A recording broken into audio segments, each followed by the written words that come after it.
Capítulo 5. A estas alturas, Sancho lo que tenía muy claro era que no me iban a trolear los troles, salvo lo que Dios y como Dios quisiera, y si quería. Y no iba a ser el caso, porque llevaba dispensa papal, y aunque de lo que hablábamos era de ética y no de estética, no hay que olvidarse de ese detalle. Por tanto, andábamos ya en plena creatividad, exactamente con la musa a favor, y queríamos, como ahora también, aprovechar los vientos más frescos o los más cálidos si se venían. Los aprovecharían y como vinieron, pues a lo convenido se atuvieron. Bueno, volviendo a la escena en que nos quedamos, Sancho, la justicia y la ley. ¿Qué ley? ¿Qué justicia? ¿De parte de quién? Pasaban los rótulos por delante de mi mirada. La ley, la justicia, a la par que nos, y a mi lado, conteniéndose a duras penas, la respiración. Pero tenían orden directa del sistema de que la mediación era el método a seguir a través del diálogo. Para no perder el tiempo era importante dejar eso bien asentado, que para salir de aquello debíamos trabajar en equipo con una coordinación y conexión perfectas. Había recibido la señal con claridad meridiana y sabía exactamente lo que tenía que hacer. Colocar sobre el lienzo la posición de cada país y alinearlos con los planetas y en el tiempo, en lo que se denominaba en el mensaje un pequeño milagro. Y si solo se trataba de alinear el tiempo y los planetas, eso estaba ya hecho. Se trataba de ir en línea recta, la distancia más corta entre 3 puntos, como las estrellas del cuello de la Osa Mayor. En verdad, y ahora que lo pienso, las cosas todas suceden por algo. Pero en aquel momento, mientras pensaba dándole vueltas al coco, recordé algo. Así que me puse manos a la obra y nunca mejor dicho, silbando aquello de pintor que pintas con amor, me vi a mí misma, aquí, allí, en medio de tanto ruido y tantas bombas, en un lugar donde todo era gris. Gris como la destrucción de los asfaltos, hogares y seres humanos inocentes que se rendían con la mirada perdida ante la aceptación de una muerte que consideraban ya casi segura. Pero aquello era algo que no se veía en el cielo, Sancho. Es más, se escuchaba el silencio y, si acaso, el viento soplando por entre la devastación, los cables, los casi muertos andantes que al acaecer aquel silencio, el viento entre las ruinas, los cables sueltos, golpeando los muros, a punto de derrumbarse sobre sí mismos, destruidos por las bombas, todo gris, en dificilísimos tonos grises, desde la casi imposible transparencia hasta la marcada pincelada. Así que, como lo que veía no me gustaba, me puse a plantear otro escenario bien distinto, Sancho. Y silbando el pintor con amor, o pinto con amor, o no pinto. Y no porque no quiera pintar sin amor, sino porque la musa se me vuelve negacionista y solo acierto a dar ramajazos cuando... Así que con el amor en ristre puse en línea a los 3 planetas para tener lo primero, el eje. Y ahora tocaba el carro.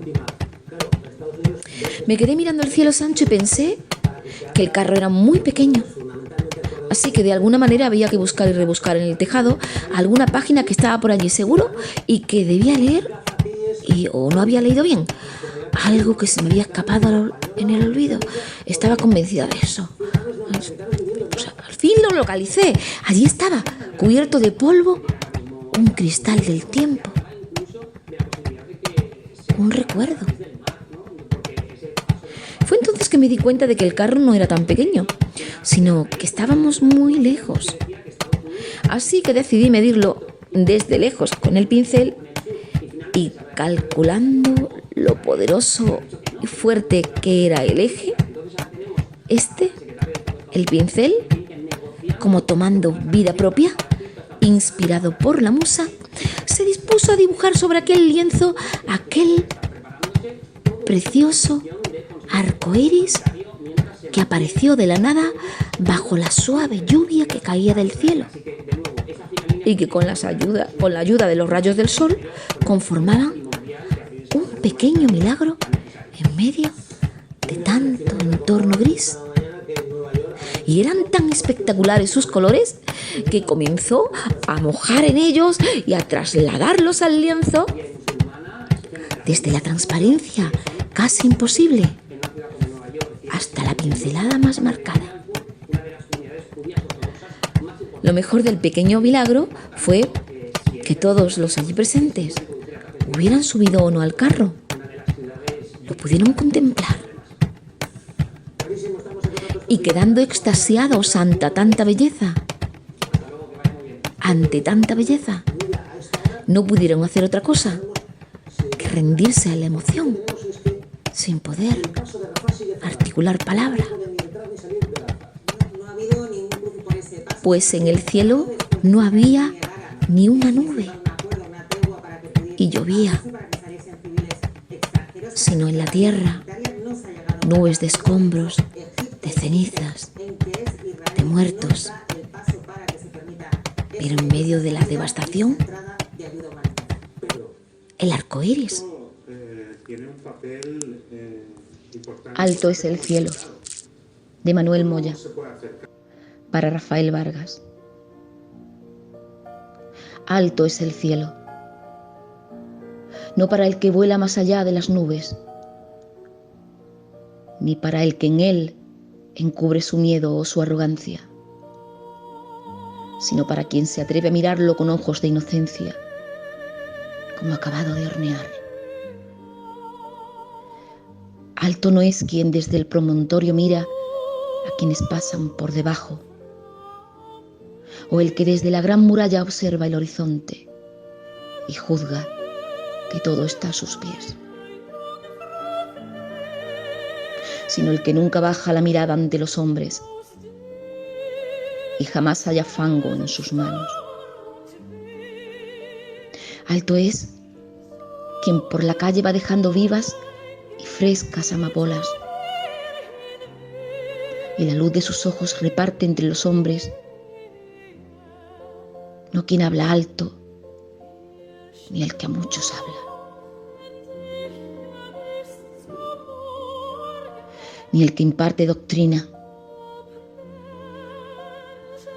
sino el que en la sucia taberna escucha al extranjero o al sin voz, el que duda y no halla nada sólido, sino movimiento, tránsito. Alto no es quien irrumpe en el templo con voces estridentes,